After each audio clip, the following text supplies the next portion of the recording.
Siyanibingelela nonke balaleli egameni lenkosi uJesu Kristu. Makube kini umusa nokuthula okuvela kuNkulunkulu uBaba wethu nasenkosini uJesu Kristu. Izwi lenkosi uJesu Kristu leli olalele njengamanje. Izwi lenkosi uJesu Kristu lapho sishumayela khona, sifundise, siphinde sihlole imibhalo engcwele ngokwentando kaNkulunkulu kwindodana yakhe uJesu Kristu oyinkosi nomsindisi empilweni zethu. Sizocela kubo bonke abantu abalalele ukuthi sonke sibe namaBhayibheli ukuze sonke sizofunda kanye sibe nokuqonda imibhalo engcwele njengoba ishunyayezwa nanjengoba sifundiswa ngayo. Kulabo abangenawo amaBhayibheli sizocela ukuba ni-download amaBhayibheli emafonini enu, ikakhulukazi kuma-laptops noma ama-tablets noma ama-cellphones kuma-app stores ukuze sonke sizofunda kanye sibe nokuqonda imibhalo engcwele njengoba umoya engcwele esihola ukufinyelela eqinisweni ngemibhalo enguKristu Jesu oyinkosi nomsindisi. Bazalwane, kulabo abalaleleyo emva kokulalela egameni lenkosi yethu Jesu Kristu abafuna ukubhabhadiswa egameni likaJesu Kristu yena yedwa oyinkosi nomsindisi empilweni zethu, ukuba bathathe imininingwane abayibonayo ku-screen mawubukele, nalabo abanemibuzo mayelana neBhayibheli ungenakho ukuqonda indlela ekumele ukholwe ngayo nendlela ekumele uphile ngayo, uyiphathe ngayo kule ndlela yokukholwa mangumntwana kaNkulunkulu, nalabo abanobufakazi uJesu Kristu oyinkosi nomsindisi esekunikezile ubufakazi ukuba ukuthulele kuzo zonke indlebe ezilaleleyo nezivumayo ukukholwa ngomoya nangeqiniso egameni likaJesu Kristu oyinkosi nomsindisi, ukuba nixhumane nathi kunemininingwane engizoyishiya oyibona escreenini mawubukele. Mawulalele ngizoqala nge-email address ithi izwilenkosi.ujesukristu@gmail.com, izwilenkosi.ujesukristu@gmail.com. Ngilandelise nge-cellphone number noma i-WhatsApp number ethi 066 566 9245, 066 566 9245. Izintshumayelo ziyatholakala ku-YouTube lapho ungahlala khona phansi uphethe iBhayibheli ulalele, uhlolisise ukuba ngabe lokhu okuzwayo ushunyayezwa ngakho uyakubona yini embhalweni engcwele njengoba izwi lenkosi uJesu Kristu lifakazelwa yimibhalo yonke izwi likaNkulunkulu wethu osemazulwini. Ku-YouTube uzosearcha uthi izwi lenkosi uJesu Kristu. Ungakhohlwa ukusubscribe, ungakhohlwa futhi nokupressa i-notification button ukuze ngaso sonke isikhathi uzoyithola izintshumayelo eziphilileyo edala ukuthi uhlolisise imfundiso oyinayo noyiphethe ukuba ngabe uNkulunkulu uyayifakazela yini ngemibhalo engcwele. Izwi lenkosi uJesu Kristu. Ungakhohlwa futhi nokuthumela i-link kuzo zonke izihlobo zakho nabo bonke abantu okhonza nabo ukuba nabo bahlolisise ukuba lokhu enisuke nifundiswa khona ngabe umoya ongcwele uyayifakazela yini imfundiso le onayo oyiphethe ngemibhalo engcwele iBhayibheli. Ake sivule ngomkhuleko simbonge uBaba wethu osezulwini nokuthi inhliziyo zethu zibe ngumhlabathi ovundileyo owamkela izwi likaNkulunkulu njengoba umoya ongcwele esihola ukuza eqinisweni nasekukhanyeni okunguKristu Jesu yena yedwa oyinkosi nomsindisi. Baba wethu osezulwini, malingcweliso igama lakho Nkosi uJesu Kristu. Umbuso wakho mawufike, intando yakho mayenziwe emhlabeni njengasezulwini. Usiphe namhlanje isinkwa sethu semihla ngemihla. Usithethelela amacala ethu njengoba nathi sibathethelela abasonayo. Ungasingenise ekulingweni kodwa usindise kokubi, ngokuba umbuso ungowakho namandla nenkazimulo kuze kube phakade. Amen. Ngiyanibingelela nonke bazalwane egameni lenkosi yethu Jesu Kristu. Igama lami nginguNkanyiso Bright Zulu. Ngihamba nomfowethu uBradley Sebula, nomfowethu uMhlengi Zondi ozobe sihola enaba kabanzi embula imfihlakalo ngokwembhalo engcwele, umoya engcwele ekhazumuliswa kule ndawo egameni lenkosi yethu Jesu Kristu. Siyanibingelela kuzo zonke indawo enizona bangcwele nabo bonke abantu abalalele egameni lomfeli wethu nomsindisi wethu uJesu Kristu oyinkosi nomsindisi. Amen. Senibingelela bazalwane egameni lenkosi uJesu Kristu, umnini mandla onke, uNkulunkulu wokuphila. Okukonke kungaye, kwavela ngaye, ungumqali nomphelelisi, yena ongenandawo lapho khona kuthiwa uqhamuka khona, futhi ke ongenasiphetho, usuke emaphakadeni ke emaphakadeni. Kanjalo nabamkhonzayo abahamba ngezwi lakhe bayophila naye okwaphakade, ukuba kwakhona ekuqaleni usakhele intando yakhe ukuba siphile kuye, usakhele inkazimulo. Siyambonga uNkulunkulu ngabaprofethi bakhe abangcwele, siyambonga uNkulunkulu ngabapostoli bakhe abangcwele, siyambonga uNkulunkulu ngendodana yakhe yona yodwa ayithumela ukuba izofela izono zethu, ifele nezoni, yona ingesona isoni. Namanje nange sithula bona ubufakazi ngalo iBhayibheli ukuthi munye uNkulunkulu, akanamphelezeli, akanambonisi, akanamlekeleli, akadingeli lutho, akadingeli sizo lamuntu. uNkulunkulu ozimele owenze konke ngamandla akhe, uNkulunkulu ophakathi kwethu sonke, uphezu kwethu sonke, ukubona bonke abamkhonzayo nalabo abakholwayo iqiniso. Manje ke bazalwane, indaba isekutheni nali izwi lenkosi, uyalizwa. Umsebenzi okuhlalele ukuthi uthathe iBhayibheli, sihlole imibhalo ukuze uzophuma uphele esontweni noma ebandleni lapho khona bengafuni ukuhlala kusisekelo seqiniso. Umoya oyingcwele uyayenza indlela yokuthi nifinyelelwe eqinisweni. Kepha kukhona abantu abasaphinda bahambe bayongena odakeni, bayongena emabandleni amanga, abantu bayohlanganyela ngokuba lithi iBhayibheli ningakuyekeleki ukuhlanganyela. Lalela mzalwane, sithandwa sami enkosini, akushiwanga ukuthi hamba uhlanganyela nezoni. Uma ulithola iqiniso, njengoba selikhona indlela yokuthi ufikelele kwizwi lenkosi kaYouTube, iyona ndlela leyo yokuhlanganyela kamoya, ukuba into efunayo yini? Yizwi. Ukhulumile uJesu, umuntu wesifazane waseSamariya, umSamaritan, wathi kuyena, isikhathi siyeza, and manje yisona isikhathi lapho khona ngeke nisaya khona entabeni noma eJerusalema ukuyokhonza, kepha uthi uBaba ufuna abamkhonzayo ngokomoya. Yini umoya? Yizwi. Yini izwi? uNkulunkulu. uNkulunkulu umoya ongcwele. Uma ke ulizwa izwi lakhe wena sowuthola imfundiso ephilileyo, sowuqalile. Ukholwa ngokukamoya ukuba lezi ndlu enhlanganyela kuzona cha, khona ukushaya amanzi. Uningi abakuphikayo nabakuphikisayo ngeBhayibheli. So ungakhathazeki ukuthi wena ke manje uzoya kuphi. Akubalekile uzoya kuphi. Nijabule ukuyohlangana nabantu engazi ukuthi khona ukungcwele obukhona uma uhlangane nabantu.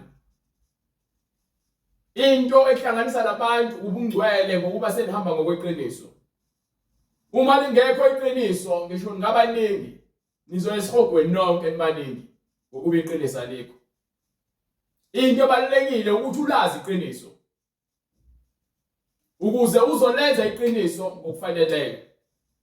Sibizelwe eqinisweni. Asibizelwanga ukuba siboshelwe ejobeni linye nabantu abangakholwayo. So ungathi mosuthola izwi lenkosi iqiniso, bese uphinde futhi uhambe wena ngesonto uyongena ebandleni lamanga, uyokwenzani? Futhi wena awukakholwa wena iBhayibheli. Usakholelwa ibandla ngoba nakubaningi abantu kufanele ngiye khona. Izwi elikhululayo. Uthi uJesu iqiniso liyakukhulula. Uthi lowo ke indodana yomuntu esikumkhululile uyokuba ngokhululiweyo. Why uphinde wena uyozibopha futhi? Abanye basaba bazolahlekelwa izikhundla. Uyofanele uthanda izikhundla. Indaba nithanda izikhundla. Hallelujah, glory to Jesus. Hallelujah. Why nithanda izikhundla? Yazithanda izikhundla, Ezulwini ngazikho izikhundla. Ezulwini kungena kokulunga. Thiwa singabantwanyana ezulwini. Uma nje uthi uJesu bese bebuza ukuthi ke ubani omkhulu embusweni kaNkulunkulu. Abe izingane encane athi nje uma ngase nithobeke njengalezi zingane ezincane. Inkinga yenu nifuna izikhundla.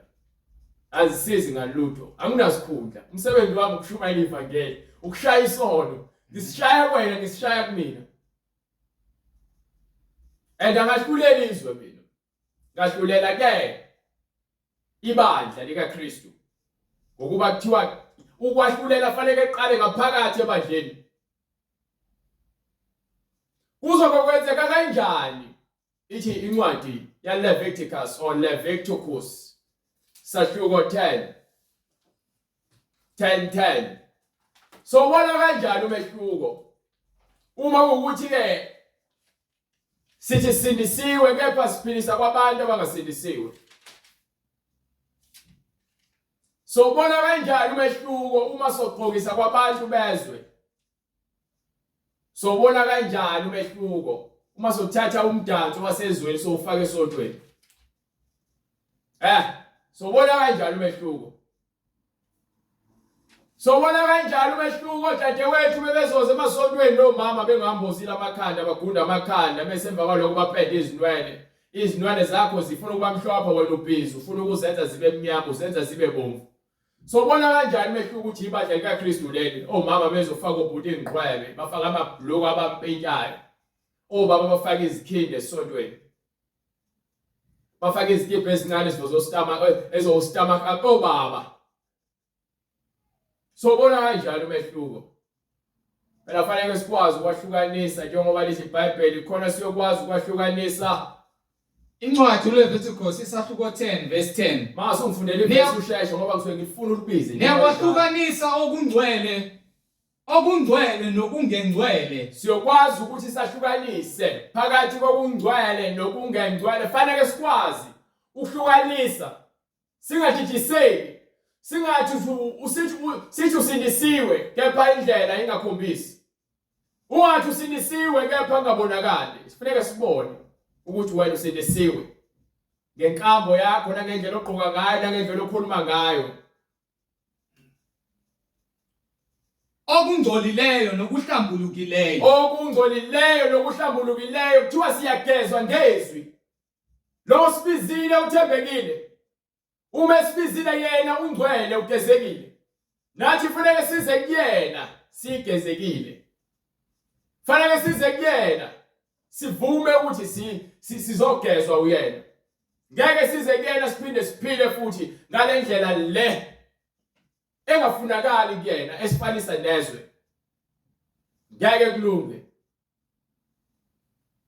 Nize nifundise abantwana bakwaIsrayeli zonke izimiso uJehova azikhulume kubo ngesandla sikaMose. Manje ke mawukuthi wena ungcwele umama noma ubaba nengane yakho kufanele uyifundise ukungcwele. Ngokuba iBhayibheli liyasho njengamanje liphinde lithi ke okhulisa umntwana wakho ngendlela afanele akhule abe yiyo ukuze uma sekhulile ngeke asayilahla.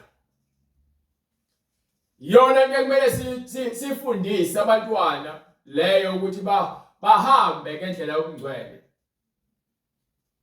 Ukuze ke bezoqhubeka bahlale bakhulele emngcweleni ukuze bakhule bahambe ngokumesaba uNkulunkulu. Ungavumeli uSathane anikhohlise.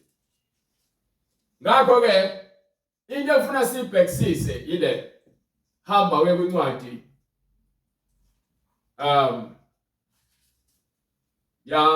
yokuqala waseKorinte sahluko 6. 1 Corinthians chapter 6.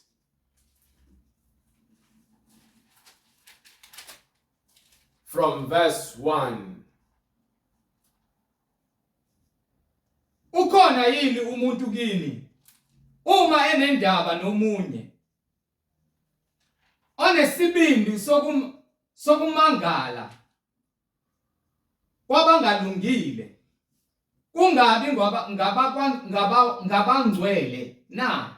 Manje umbuzo uthi ke thina abantu abangcwele, thina abantu esiphila ukungcwele, kunokwenzeka yini uma kuthiwa ebandleni ukhona ungalungi bese sihambe siye enkantolo? Thiwa kunokwenzeka yini sihambe thina sokwahlulelwa yizoni? Amakholo amaningi athatha indaba zawo azise enkantolo. Lapha enkantolo abantu bayagwazelwa. Baningi abantu abahlele emajele ngenxa ukuthi ke umahluleli noma umshushisi noma ngabe ummeli wagwazelwa noma wagwaza. Umuntu waphuma wangaboshwa noma ke waboshwa ngenxa yokuthi ulahlwe icala ebengenalo icala ngenxa yokukhohlakala. Manje thina ke esikholwayo uma kunenkinga nobhuti uBright angeke sithi sophuma senkantolo. Ngeke kwazi ukuba thina sazi umthetho wangempela ubungcwele. Kepha uma mina ngizohamba ngenkantolo kusho ukuthi mina umthetho kaNkulunkulu ngiyaweqa.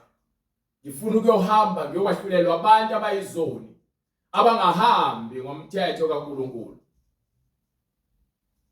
So emngcweleni ke khona lento ekuthiwa ukuthobeka nokulunga. Ukuze ulunge ebungcweleni fanele uvume ukoniwa. Abantu abaningi bayakusaba ukoniwa.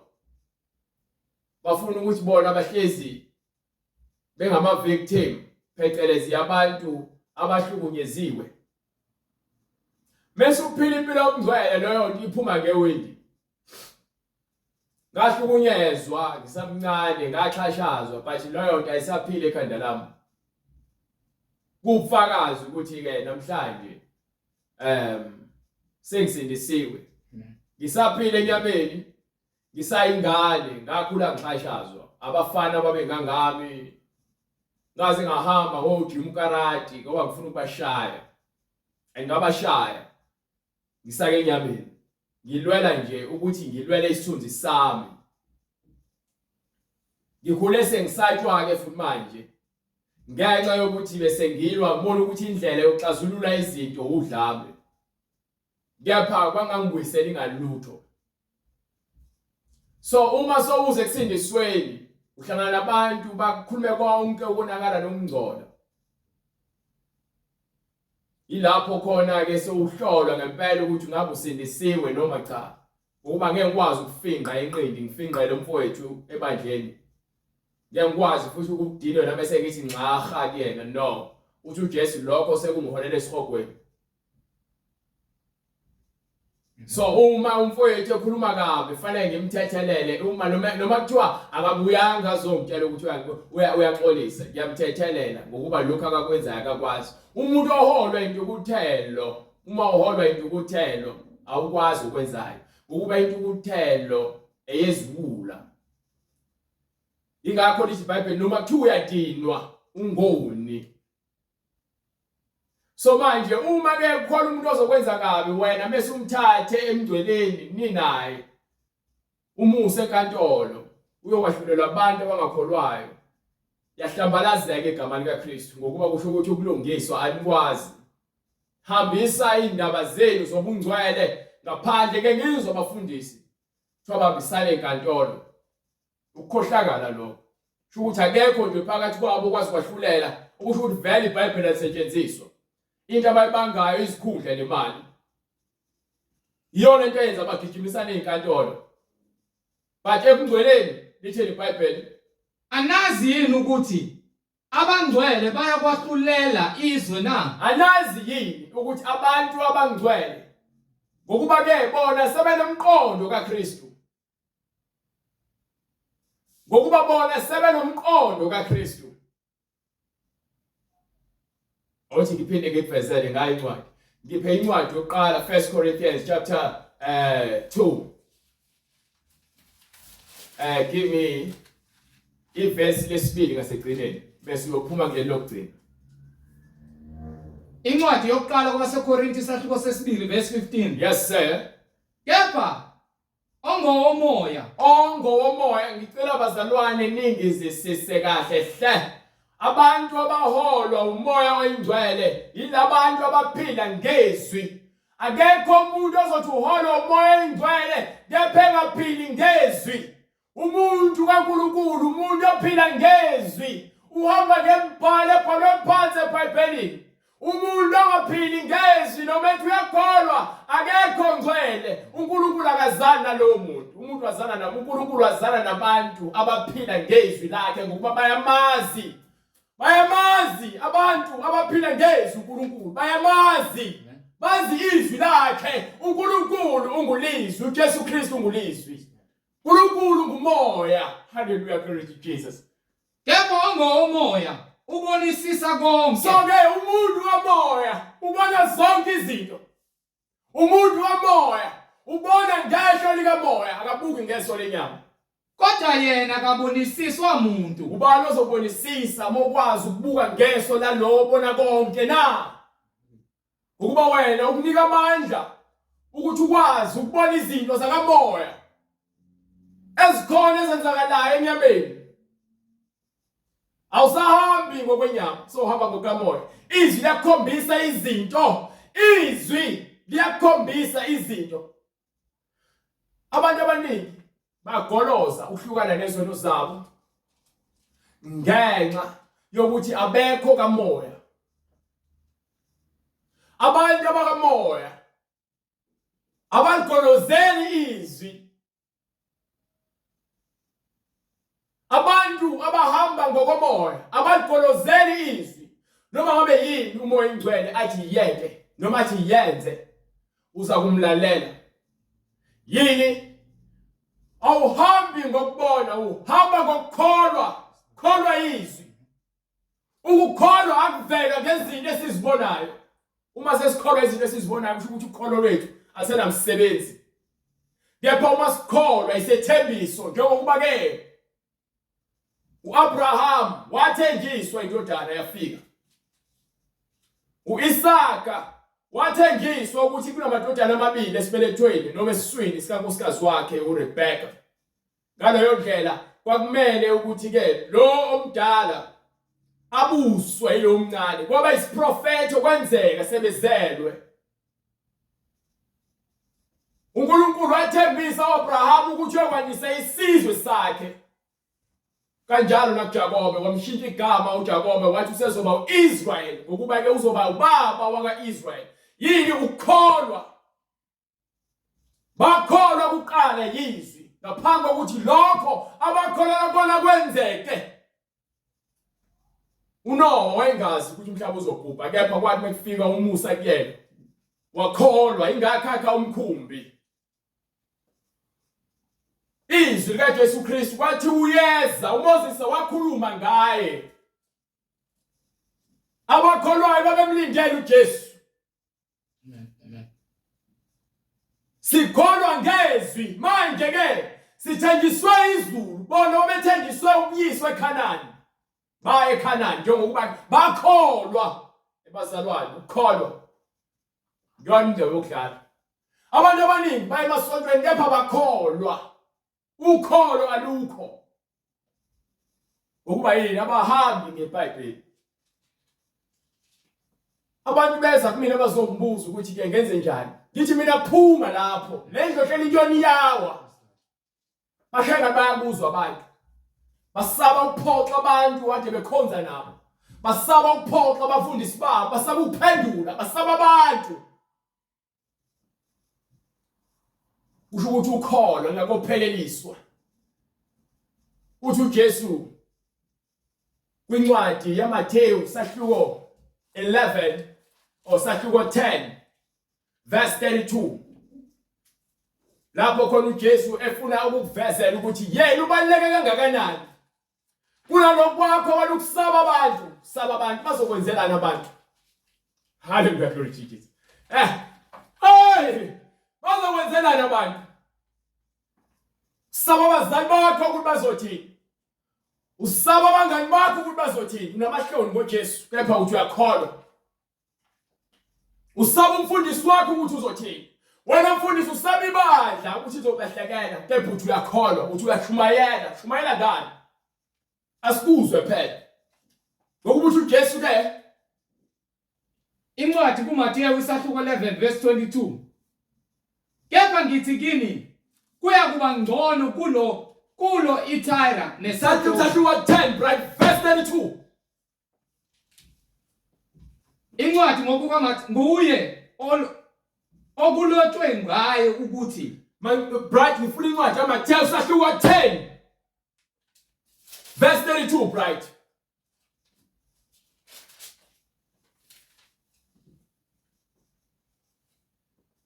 Ngalokho ke yilowo nalowo oyakungivuma phambi kwabantu. Uthi umoya ngcwele yilowo nalowo ozakungivuma phambi kwabantu. Nami ngiyakumvuma phambi kukaBaba. Nami ngiyakumvuma. So uma ulibona ibandla lakho ukuthi alindawo alinawo ukholo, wena uphuma kulona.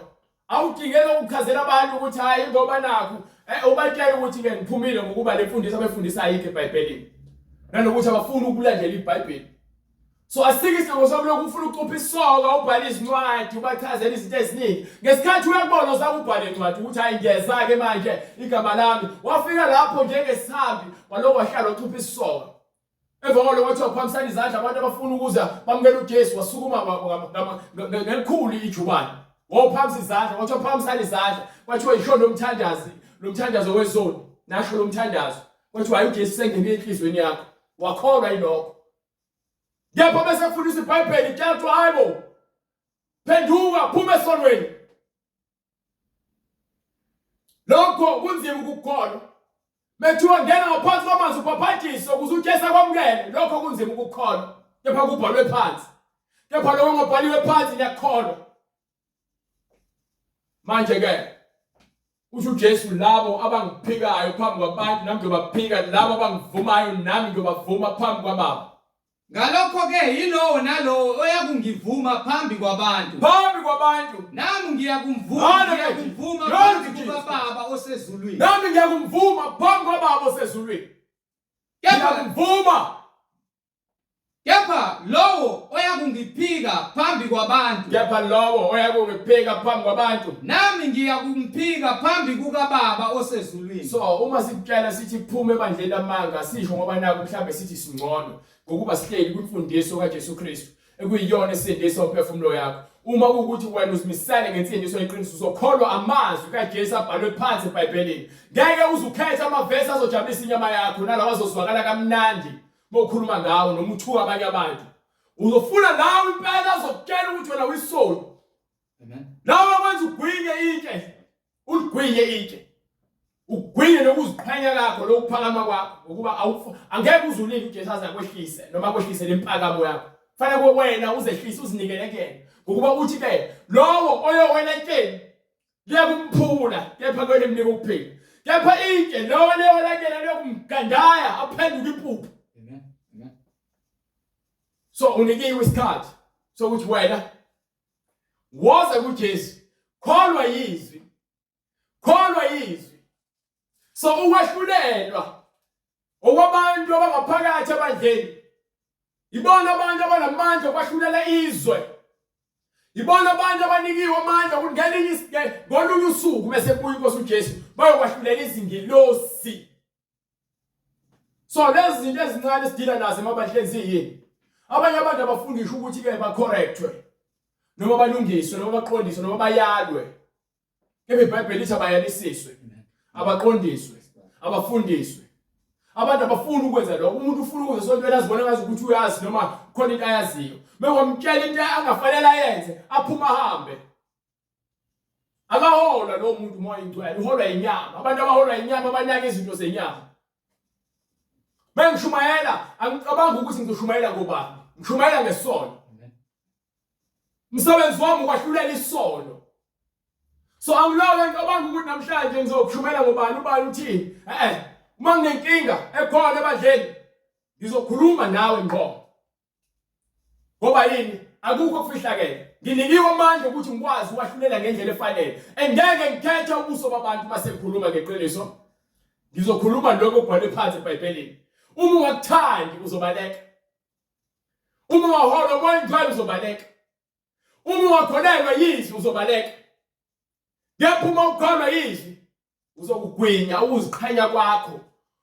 Ubulale imisebenzi yakho leyenyama. Uvume ukuthi uJesu Kristu uyinkosi. Amen. Amen. Kuba ukusindiswa kwakho. Hayi kwami.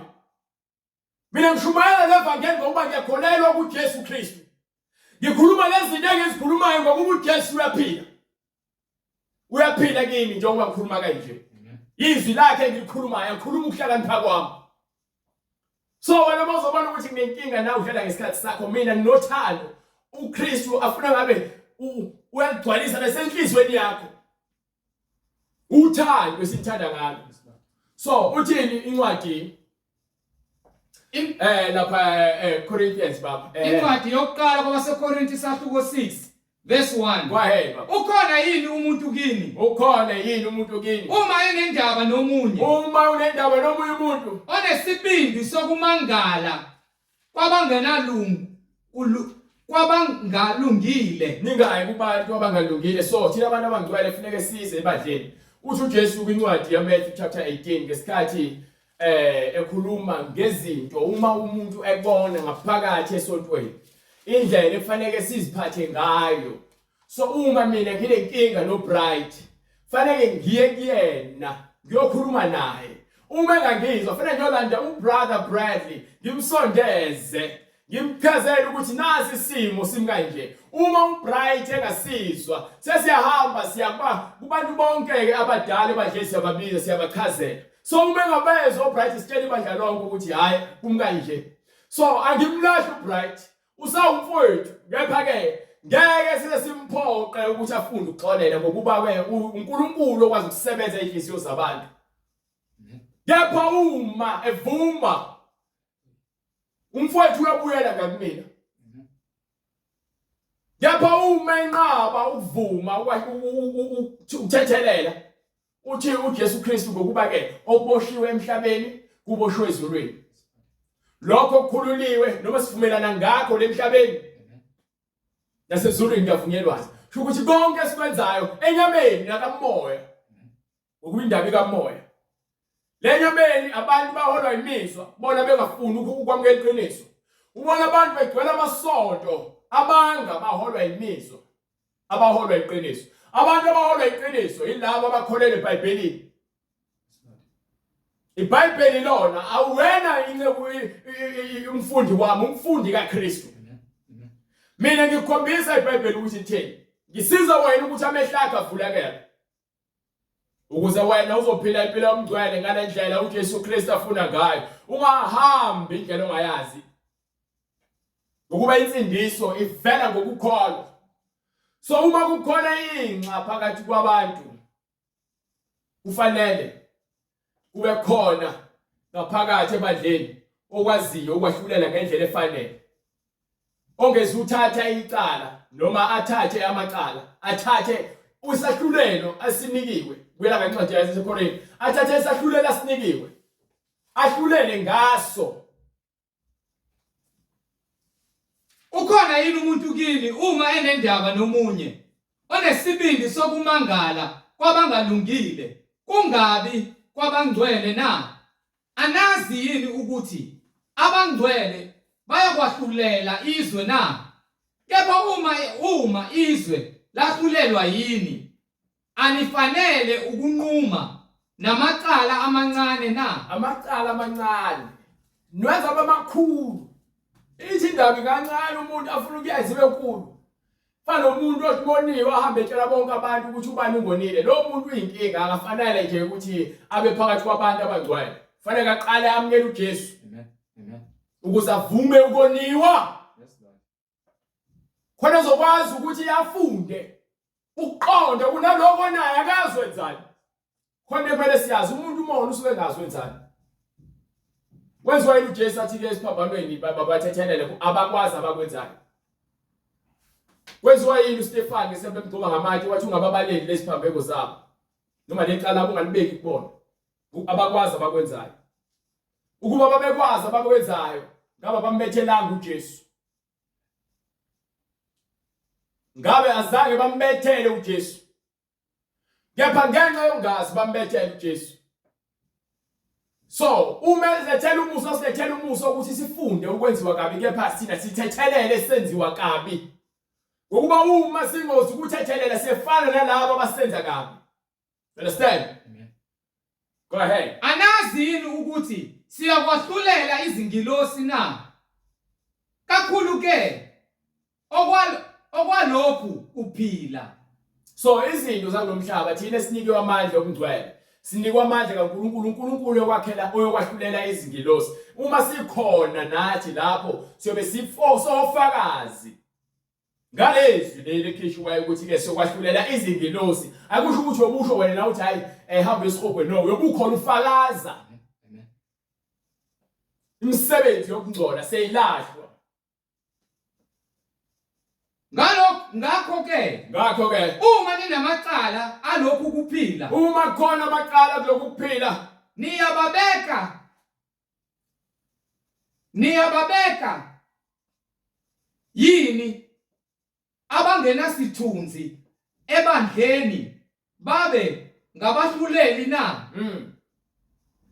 Ngisho lokhu ukuba nibe namahloni. Kanjalo kanti akukho namunye phakathi kwenu ohlakaniphileyo onganquma umzalwane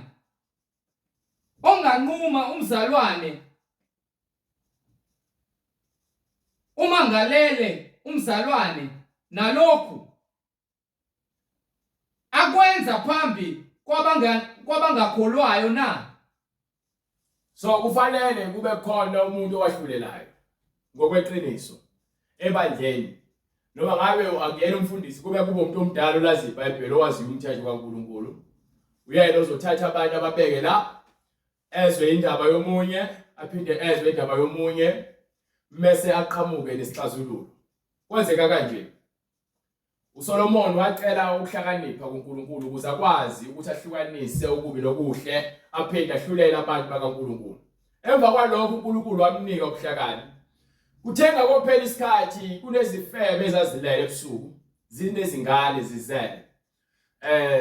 Esinye sesifebe salala phezu kwengane yaso sayibulala. Savuka sabona ukuthi ingane ifile, sasesithatha ingane yayo sayoyinika lesesinye isifebe, sasesithatha ingane ephilayo sayibeka kuyona. Ngokuba izingane azikakwazi ukuhlukaniseka zisencane. Thembe sebevuka ekseni wathola ukuthi ingane yakhe lo ifile kepha uyabona ukuthi akayiyona ingane yakhe lo. So base behamba baya kuSolomon. uSolomon wayesethi ke uyasizwa istory sabo noma ibala labo bechaza beze nokufakazi ngokuba ukuze wahlulele fanele ukwazi ukuthi ukwazi ukuzwa. Ngeke wahlulela ungazwanga, ngeke wahlulela kungekho ubufakazi. So uma uzowahlulela uzothi hayi ngoba muhle noma unemali uright, ngoba lo uyahlupheka urong, fanele unecala. Wena wahlulela ngokukhohlakala, khohlakele enhlizweni ngokuba wahluleli ngokwahlulela okulungileyo. uNkulunkulu uyabazonda abantu abacindezela abantu abahluphekayo ukuba yena uthi ke ungumphindiseli walabo abacindezelayo. Uthi uyakuziphindiselela yena. So kubalekile ukuthi sizwe indaba. So bese izwile uSolomon indaba usethi ke hayi ngokuba nobabili ayibanga lengane nithi ingane ngokuba lephilayo. Uthi lethani ke inkemba sihlukanise phande nendawo. Akekho elindele lokho ukuthi ingane izohlukanisa phande nendawo umunye athathe icala umunye athathe elinye icala. Noma athathe uhlangothi umunye athathe olunye uhlangothi. Kepha lo ozela ingane ngokuba unozwela ukuthi akafuni ukulahlekelwa ingane yakhe ungamana ayibuke ikhuliswe omunye umuntu kepha azi ukuthi ingane yakhe iyaphila. Kwavuka izinselo zokuthi ingane yami le ngeke ngikwazi. Lo engeyona ingane yakhe efile uthi no ayibulawe ingane ngokuba yena ufuna ukuthi agcwalise lento yokulahlekelwa. Njengoba eselahlekelwe ingane ufuna nalo alahlekelwe ukuze ke kungeze ukuba khona ngane. Kepha ngenxa yokuthi akhale lo ukuthi no ngamane nimnike lengane ngoba ngeke ngivume. uSolomon wabotha ingane yalo onozwelo. Wayinika ingane lo onozwelo. Lo ngenalo uzwelo. Kanjalo ke noma sekwahlulelwa, kufuneka wahlulele ngokuqonda. Kufuneka ucela uNkulunkulu akunike ukuhlakanipha. Ngisho ezinganeni zakho khona lento emakhaya enzakalayo uthola ukuthi umzali uzele ngengane ethanda kakhulu nezinye izingane. Ungaziqhathi izingane. Ukuba le ngane ethanda kakhulu iyona kakhulu. Bese iqhatha lezi ezinye izingane engane zingathandwa kakhulu. So noma zithi ziyaqhamuka zizothi ziyachaza kuthiwa wena vele ugangile suka la. Bekuza lo gage kakhulu othandwa kakhulu. Thi ufunani waza la waza ambake eduze. Athi ufunani? Hamba uthatha isikhwama sami lapha ngikunika imali ambothenga ukuthi. Uvuna isoni ngokuba yini umzali ongenalo uthando olubalansile. Bathi ubalance ngesizulu.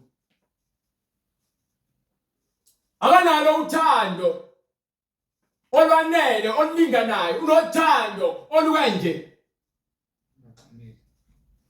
So oluthando lengane yakhe luncane lolo lunye lukhulu. Noma kanjalo ke no Isaka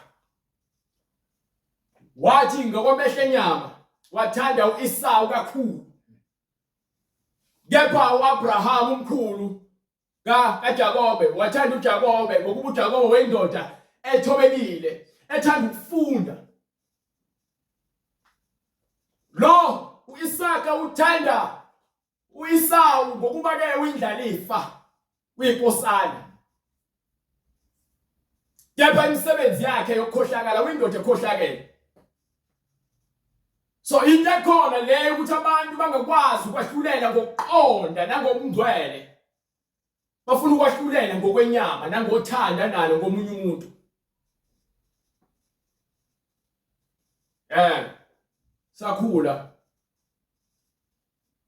Wawuthi udlala abanye abafana bakushaya ukukhala. Fika ukhala mama. Ukhalani? Bani ungishayile lo bobani bayangishaya. Ayibaningi mina ngiyedwa. Umfowethu ongilamayo umncane akakwazi ukungilwela bese ngiyangilwela ngiyamlela. Sicela sesishawa sobabili. Sicela sesishawa sobabili manje sesikhala sonke. So manje uma uvela sithathe sobabili aja sambe aja ngimkhombisa ubalo ngikhaya ngitshela ukuthi uzongishaya kanti athi hayi woza ke manje mshayeke nawe. Yilwanike ngoba manje kufuneka eqace ukukhekhiswa abanye. Thola ukuthi ngiyamhlula yabona lonto le. Yini? Akafuni ukuthi angilwele. Amen. Ufuna ngifunde ukuthi ke uma umuntu engenza into ngikwazi ukuzimela. Ngokuba ukukhala kwami kuyena kusizi. So abanye abantu balanda obhuti babo balando baba. Mina angenawo baba. So ngakukhala ngima. Inkinga ke abazali kwesikhathi babuye babanjwe uzwelo kakhulu. Uthi noma ingane yonila ayivuna athi ingane yami ngeke ikwenze ukuthi. So baningi futhi abantu ababe hamba beyontshontsha noma bebona emphakathini. Amphekelo kokuqala. Amphekelo kwesibili. Athole esentshontshe ekhaya lapho khona sebona ukuthi uqinisiwe. Ukube ekhaya ubezenza umuntu othobekile. Lapha ngaphandle uyaganga. So umekhuzo kuthi ungayenzi lento le. Ahamba ayoyenza. Aphinda kuwe. Akhuze kuthi ukhuziwe. Ngelinye ilanga bese ke eseshawa noma eseboshwa.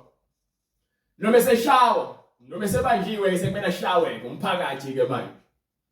Sengizongcola sami siqala sekuma. Ngiyacela sami sekuma uma uzokwazi ukuthi ayikhokhe bese ngikwazi ukuthi ngiyaxolisa. Ngicela sami sekuma. Usekhala noma wakho ongekho la. Bese kufika uma wakho khathele uyena. Enzane libonayo. Ave ebuhlungu lo mazwi lawo. Enzane libonayo. Umphakathi ukugcobe ukubulala athi umzali ngiphumlile. Baningi abantu ade bethandwa. Ngenxa ukuthi abazali abakwazi ukwahlulela ngokufanele. Ingane yona ekhaya ivune, izibuye namacala ngaphandle kuzakholwe ukuthi yonakele. Omunye uvuka ejele. Esefica akuthatha senze isiqhwaqhe ekhaya nasemphakathini. Usefika ejele sekukhona iziqhwaqhe ezingaphezulu kwakhe. Siyakho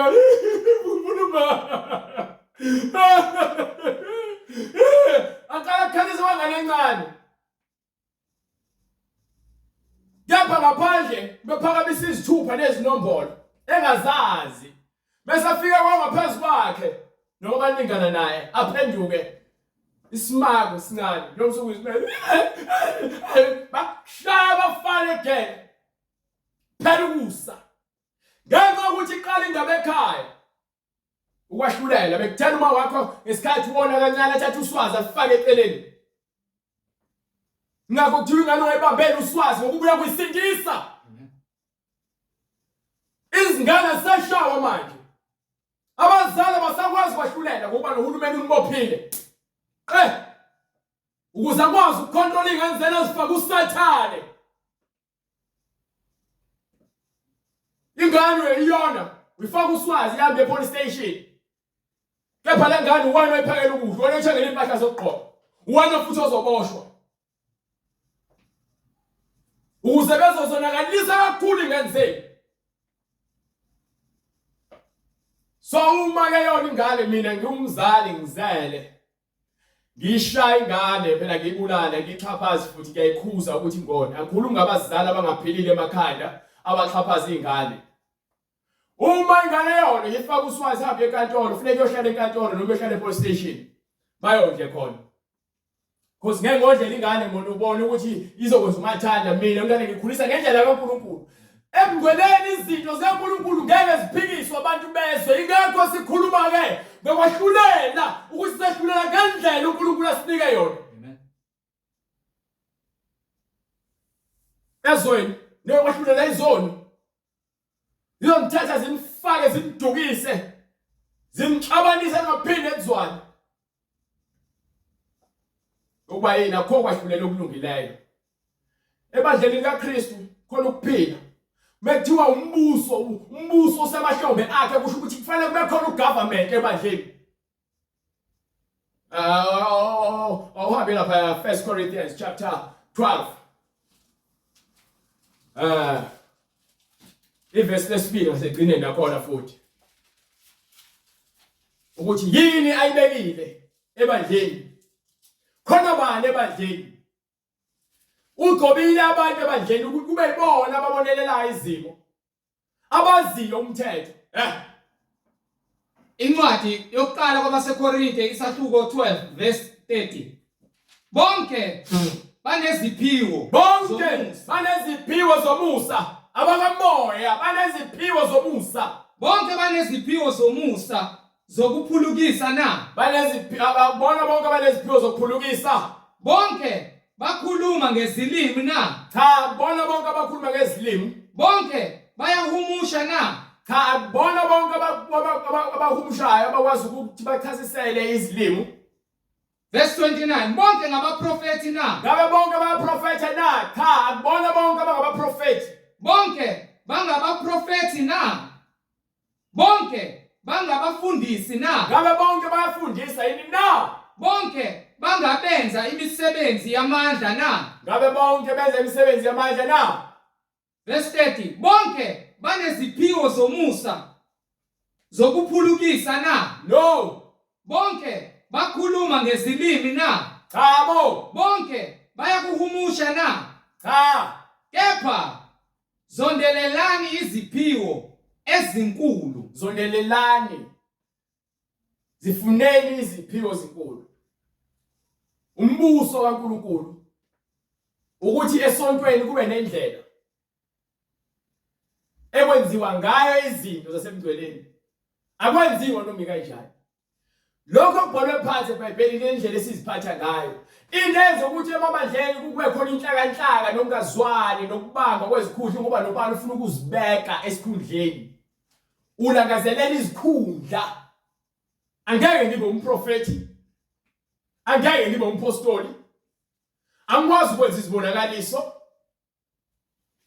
Ngiphiwe ukuhlakanipha nokuqonda izwi kaNkulunkulu. Iyona nto engenzayo ukushumayela ivangeli. Ukuthi ungibiza ngani anginandaba. as long uzulizwa izwi likaNkulunkulu lenza yilokho kuphela okungithokozisayo. Kukusiza ngani ukungibiza ngomfundisi, ungibize ngomvangeli, ungibize ngenceku, ungibize noma ngabe yini lo ngibiza ngayo. Lapha ekugcineni izwi awulizwa. Ngibiza ngomfundisi ngizokubuza ngikufundiseni. Mawungitshela ufundiseni yebo ngumfundisi. Mangifundisanga lutho. Ngibize ngegama lami. Anginenkinga. Noma ngibiza ngenceku uma uthanda. Ngisebenzi vele. Anginenkinga. So, ukwahlulela ikona okucacisayo. Ngeke sonke sibabahlulele ebandleni. Ukhona abantu abaphila ukuhlakanipha ukuze bakwazi ukwahlulela. Futhi awuthatha abantu ngokungane emzimbeni kaKristu akusebenza indaba zobungane. Ubhuti nosisi, umama nomuntu omdala. So indaba zokuthi ke hayi ubaba wethu umfundisi uDlamini ngiyena ubaba wakho mina ngiyena ubaba wakho umfundisi uZona. Haleluya. UJesu singabizwa yedwa umuntu emhlabeni ubaba wethu. Ukhuluma ngakho ebandleni futhi. Ukuba uthi uyedwa ubaba wethu sezulwini. So ukwahlulela makube ngokuqonda ngokukamoya ukuba abantu abenza izinto zikamoya ingcwele laba abaqondayo. Ophinde ungiphe 1 Corinthians chapter 2 lela verse ogcine kulona ngasekugcineni.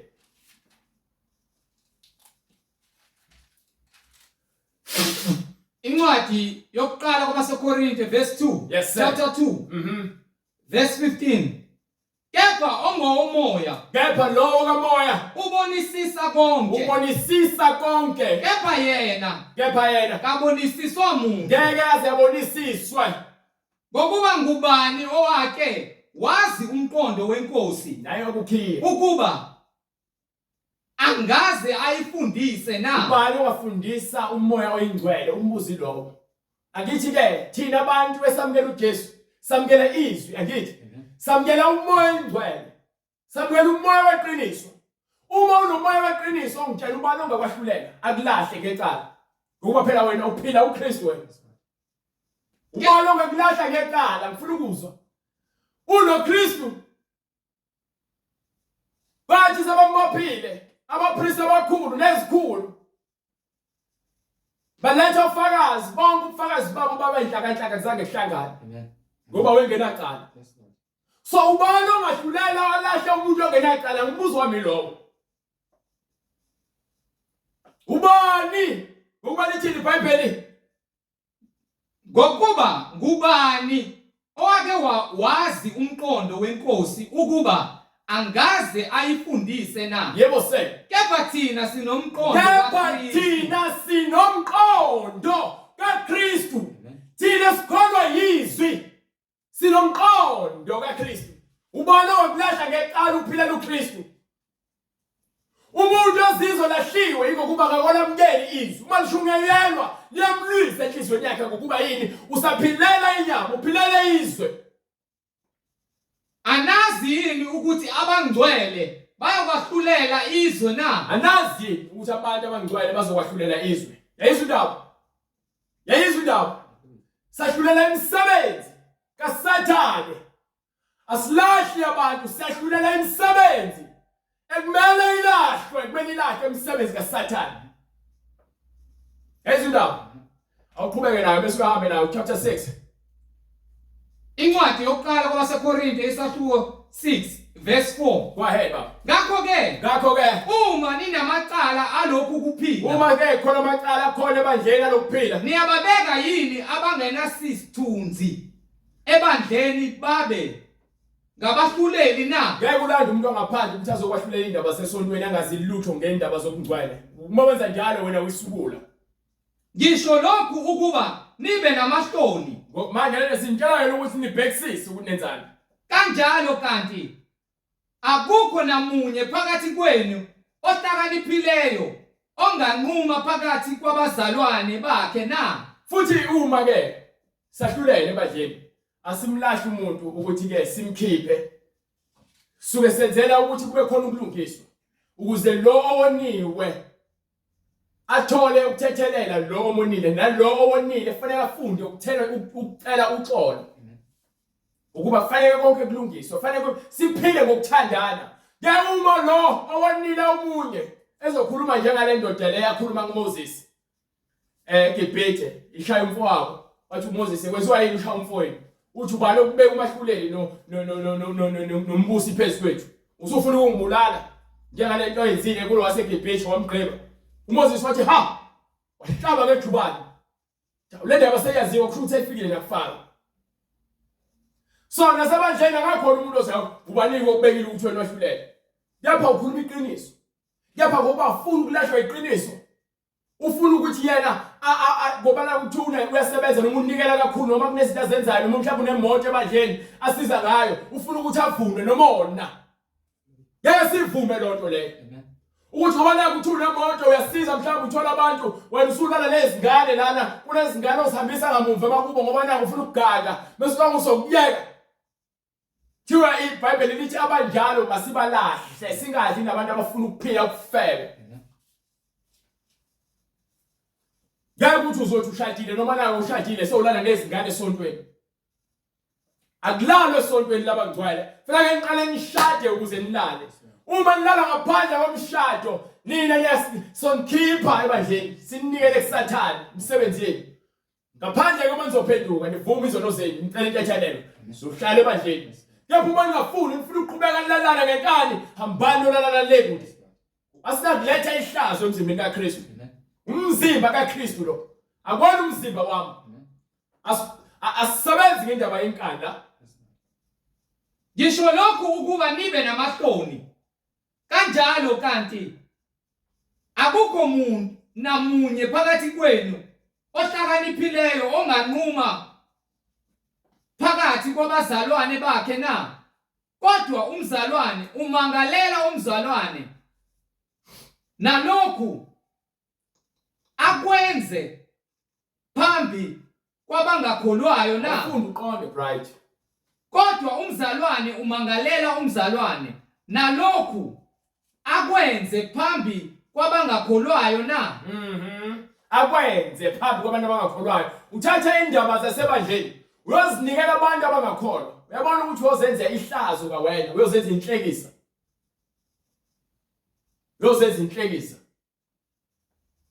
ngoyini ufuna kube wena right akithi ufuna ukuba right ngenkani ingakho uthatha indaba zasebandleni uzikhiphela ngaphandle hamba uyophuza itiye ngeindaba zasebandleni ngabantu abangakholwayo Sathane uyasenza sibe buthaka sometimes ngenxa ukuthi sifuna thina sibe ngabalungile emehlweni ethu emngcweleni akhambi kanjani mhlaba sani kwamina ngiyazilahla uma ngalungile angilungile fanele ngihlambuluke ukuthi angilunganga la fanele ngihlambuluke why ngizothi mina hayi phela mina apha ngizolahlekelwa isithunzi ngiyashumayela nje bazongithatha elalela ayisebenzi lonto la ungalungi ukulunga fanele kwahlulele uma wazi ukuzilonga wena bese ucilonga abanye abantu bese uphatheke kabi ingakho abagcina sebehamba bona nje imithi ngijime izinyanga nabathakathi nezangoma thatha imithi ngelinye ilanga usefaka umuthi etiyeni lomunye udlisa umuntu Sathane ungenile Sayazi yonke lemkhuba ngino 3 years ngihamba noNkulunkulu kepha lezi zinto sizibonile kamoya uziyenzeka khohlakela abantu leminyaka inhliziyo zabo zibophekile khona bemi ngapulpit inhliziyo zabo zibophekile khona behola amabandla yini abahambi ngezi abakholwa yizwi yabona umfundisi wakho bese kuthiwa ibandla lakhe lenyamalala uhamba nayo enyamalala yobona abantu abaphatha imithi ahamba unibiza lapha okhambeni noma nibize kulezo zonke nebazi basenzayo baniphehlele banibize bese kuthiwa kune revival ekunemvuselelo kuthiwa umfundisi wezizibonakaliso namhlanje kuzobe khona umlilo eze nize ngezifundo anifafaze ngamadimoni awalandile kubathakathi nizojuluka nishisela abantu amadimoni ayishisa afuna nibe busy abizwe igama likaJesu kepha akubizwe lo Jesu lo. Akubizwe uJesu Kristu. Kubizwa uJesu wasebumnyameni lo abamlandile. Ukuba kuyena lo esibizile othi asiphenduke ezonweni. Lo hanjwe ezinyangeni akuyena uJesu lo. So uma ke size into emngcweleni ulahla phansi lento ekuthiwa imphakamo nokuzitshela. Lahla phansi. Asikhathalele iminyaka kuthiwa ke akukhona iminyaka ekhulumayo. Ubuhlakani okhulumayo. Uma unobuhlakani kaNkulunkulu umdala even nakumuntu osenohlanganisa 60 years ukuba yini noNkulunkulu. Ubungcwele ibona obuletha ukuqonda. Okuletha ukwahlulela okulungile. Ubungcwele silwa nobungcwele sifuna ubungcwele. Ngokuba ngubani owake wazi umqondo wenkosi ukuba angaze ayifundise na? Bani wafundisa uJesu Kristu? Kepha thina sinomqondo kaKristu. Umqondo kaKristu ingakho wathi umpostoli Paul ke mawube kunina lo mqondo owawukuKristu mawube kunina umqondo wokuKristu. Namukele ivangeli, namukele izwi. Ningamukele izwasho, ningamukele insipho ekuthiwa zibusisiwe nezintambo nemlotha kanye neziwasho nomafutha. Niyathiwa bhalana amagamane kuma envelope nibhale izinto enizifunayo. Benithembise lonke ukwangala. Ngiphe khona bezowatshela ukuthi abanjani abangeke bangene ezulwini. Nempela nakalokhu ke sekuyisici esikini sekuyinto ekhona kunina ukuba nimangalelane ukuthi niyamangalelana. Yini ukuba ningavumi? Yini ekwenza ukuthi ungavumi? Nakanye ningavumi.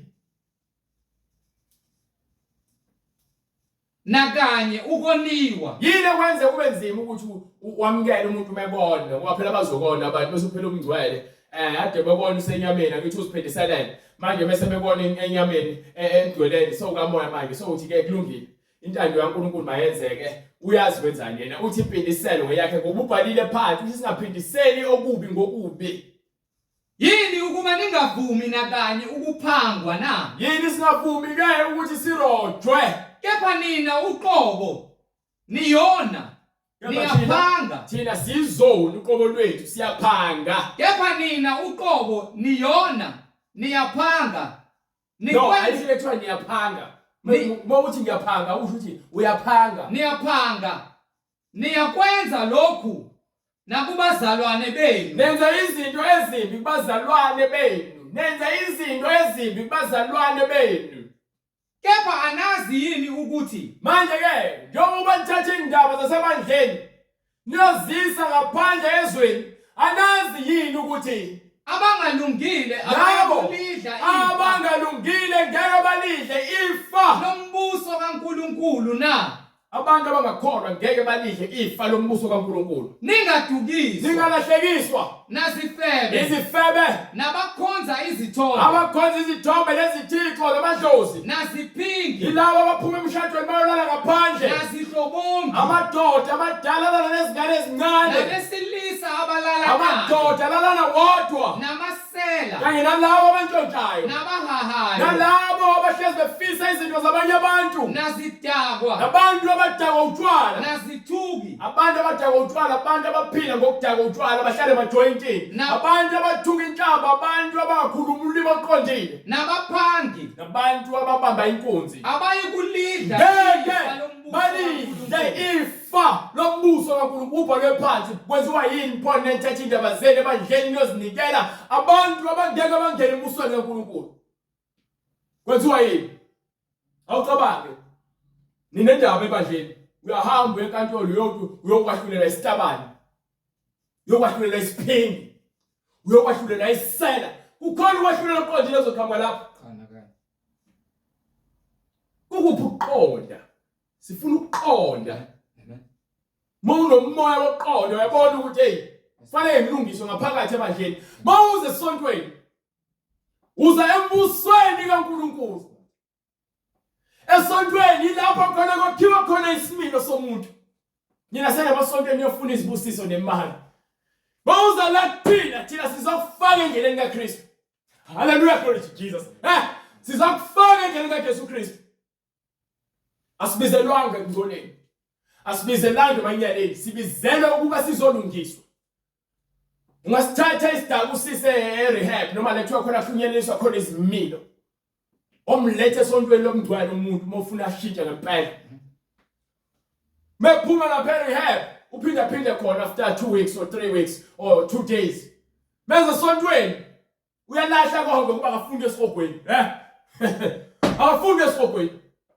Uyaphenduka, isifebe siyaphenduka. Isala liyaphenduka. Umbulalo uyaphenduka for good. Yini usathole ukwahlulelwa nokulungiswa. Umzimba kaKristu isikole sobungcwele. Lapho khona sifundiswa impilo esezulwini. Uzoya kanjani ezulwini wazi ukuthi esontweni uthola iziwasho? Uzoya kanjani ezulwini osiwele esontweni ufuna ukuthola izibusiso ukuze ube nemali? Uzoya kanjani ezulwini? Ufuna uqale ukubulawa isono kwena ukuze uye ezulwini. Fanele uvume ukuthi uyisono ukuze wena uye ezulwini. So ngeke sithathe indaba zasebandleni siyozinikela abantu ngaphandle abangakholwayo. Awulizwe iBhayibheli kwincwadi yaseKorinte yesibili sahluko 6 verse 17 verse 14.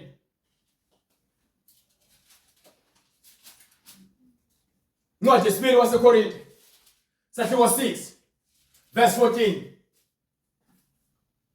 Ithini? Maningaboshelwa ejokeni linye nabangakholwayo. Ithini? Maningaboshelwa ejokeni linye nabangakholwayo. Phuma ebandleni lamanga wathatha indaba zasebandleni uzihambe uzinikela abantu abangakholwayo. Uyozibophela ejokeni abantu abangakholwayo. Uyozibophela. Ngokuba kunakuhlanganyela kuni. Yini eleke khona phakathi komuntu Ukulunga nokungalungi na? Yini Kunabudlelwana buni ukukhanya nokumnyama na? uhamba uthatha indaba zasekukhanyeni. Uyazithwala. Uyozikhuluma nabantu abaphila ebumnyameni. Kuzoba khona kuphi ubulungiswa lapho? Ngifuna ukuzwa ngawe ke mina. Kuzoba khona kuphi ubulungiswa? Uthatha indaba yasekukhanyeni emngcweleni wekhuluma nabantu abaphila impilo ebumnyama. Ucabanga ukuthi kuzoba khona kuphi ubulungiswa lapho? Mawubheka wena. Ikuphi ubulungiswa kuzophuma lapho? Why ufuna ukuhlambalaza igama likaJesu Kristu? Ungathi umthetho kaNkulunkulu umuhle kanje. Ungathi ukwahlulelwa kaNkulunkulu kuhle kanje. Ukuthatha wena izinkinga zakho ozinikela abantu abangakwazi lutho ngomthetho. Abahlulela ngenyama, thina sahlulela ngomoya. Ukuba sinomqondo kaKristu. Banika incwadi yezenzo. Incwadi yezenzo 2:38. Khona laba sebephumile endleleni bezobuyela endleleni. Sinibizela phansi encwadini. Incwadi izenzo isahluko verse 37. Yes sir. Sebekuzwa abahlabeka enhlizweni. Manje kumele uyenzeke ukungena esontweni. Fanele kwenzeke nje. Hlabeke enhlizweni. Bathi uPetru nakwabanye abapostoli. Bese ufuna ukwazi ukuthi yini kumele uyenze bese umfundisa athini? Madoda bazalwane siyakwenza njani? Manje yini kumele ngiyenze ngiyabona ngisono. Lithi iBhayibheli uPetru wayesethi phendukani. Uthi uPetru nawe isikhathi sokuthi uphenduke manje. Shiya konke ukungcola kwakho manje. Shiya konke ukusa kwakho nempakamo uze kuyena uNkulunkulu uKristu okubizileyo. Uphenduke. Yilowo nalowo abhaphathizwe bese ufakwe ngaphansi kwamanzi egameni likaJesu Kristu. Egameni lalowo olungileyo uJesu Kristu. Kukho ukuthethelela kwezono zenu ukuze zonke lezi zinto zenzile ezingalungi zithethelelwe. Phenduka uze kuJesu azokubhabhadisa ngegama lakhe ungene ngaphansi kwamanzi uhlanjululu uphume soyisidala esisha. Bese kuthi konke okudala kusale ngemumva. Manje sozophilela uJesu Kristu. Khona niyakwamkeliswa. Bese unikwa ke manje isiphiwo sika moya oyingcwele. Ngeke uthole umoya oyingcwele uhlele emkipitweni ungafuni ukuphuma. Ngeke uthole umoya oyingcwele uhlele ejointini ungafuni ukuphuma. Ngeke uthole umoya oyingcwele uhlele esontweni lamanga noma ebandleni lamanga ungafuni ukuphuma. Soze. Soze. Ngokuba isithembiso ngesenu nesabantwana benu. Ngeke uthole umoya oyingcwele usana ukuphafuza ugwayi. Une break agwayi uyesontweni ngeke uphuma uyobhema ugwayi. Ne break akulona ibandla likaKristu lelo. Wena uke sinagoge kaSathane. Phendukani. Manje ke into okumele uyenze ufuna ukuphenduka ezonweni zakho. Yiloyo naloyo abhaphathizwe. Yes sir. Egameni likaJesu Kristu. Egameni likaJesu Kristu. Kukho ukuthethelelwa kwezono zenu. Ukuthethelelwa izono zakho. Khona niyawamkeliswa. Ngobe sowamkeliswa. Isiphiwo sikamoya oyingcwele. Ngobe sowunikwa isiphiwo sikamoya oyingcwele. Ngokuba isithembiso ngesenu nesabantwana benu. Isithembiso ngesenu nesabantwana benu. Esabo bonke abakude. Bonke abakude. Bonke inkosi uNkulunkulu wethu eyakubabiza. Inkosi uNkulunkulu wethu eyakubabiza. Wafakaza nangamanye amazwi amaningi wabayala wathi zisindiseni kulesi sizukulwane esiphambeneyo. Zisindiseni kulesi sizukulwane esiphambeneyo. Ngakho abalamukelayo izwi lakhe babhaphathiswa kwanezelwa ngalowo muhla abantu kungathi izinkulungwane ezintathu. So bona bonke labantu abeza kuthina uma wabhaphathiswa uyadinga ukubhaphathiswa. Uma ubhaphathiswe egameni likayise lendodana yami oyingcwele obhaphathiswanga ngoba akekho umuntu wabhaphathiswa kanjalo eBhayibhelini. iBhayibheli lithi ubhaphathiswe egameni likaJesu Kristu.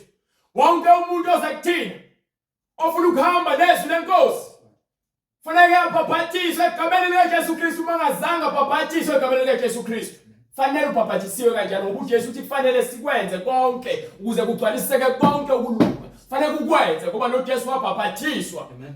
Awona uzilandulela. Akho ndaba yokubeka izandla la wamukela umoya oyingcwele. Imfundiso leyo abantu abazakhela yona. Uma bebeka umoya oyingcwele bamukela umoya oyingcwele abantu basebevuma izono zabo babhaphathiswa. Abanye umoya oyingcwele uyazizela kubona. Ivangeli futhi elikwenza umoya oyingcwele umamukele. Okay. Yilowo nalowo ufuna ukubhaphathiswa uzosithinta ngenamba enibonayo yamakhala ekhukhweni lapha ya kwe-screen. Usithinte ka WhatsApp. Uzosokwenza indlela ukuthi sifinyelele kuwena. Ngaphambi ukuthi lo nyaka uphele uNkulunkulu evumile. Sizokwazi ukuthi sifinyelele kubona bonke kumele bangene emanzini. Babhaphathiswe egameni likaJesu Kristu. Thethelela kwezono. Bamnika umoya oyingcwele. Umoya oyingcwele ngeke uthole usale ukudlala amabandla njalo masicozi. Fanele uhlale emfundisweni eyodwa. iBhayibheli fanele ukulandele. Ngakho ke yilo nalo ofuna ukubhaphathiswa uyakusithinta ngenamba leyo ibonayo ku screen. Egameni likaJesu Kristu. Sishike uNkulunkulu aqhubeka nandisela umusa siqhubeke futhi sibonane ngokuzayo uNkulunkulu evumile. Baba uNkulunkulu namandla egameni likaJesu Kristu sisho intando yakho mayenzeke. Nalezo sithumelayo umoya oyingcwele lihambe lifinyelele kulabo uNkulunkulu obabizileyo ukuba ke uNkulunkulu bezwe izwi lakho wena uNkulunkulu osebenzayo. Thina ke senza nje umsebenzi wokumemezela sifafaze imbewu wena ukhulisayo baba ukuthi nini asazi. Sithike namanje uNkulunkulu intando yakho mayenziwe enhliziyweni zethu nakho konke sikwenzayo uNkulunkulu sithi wena khazimuliswa Jehova olungileyo.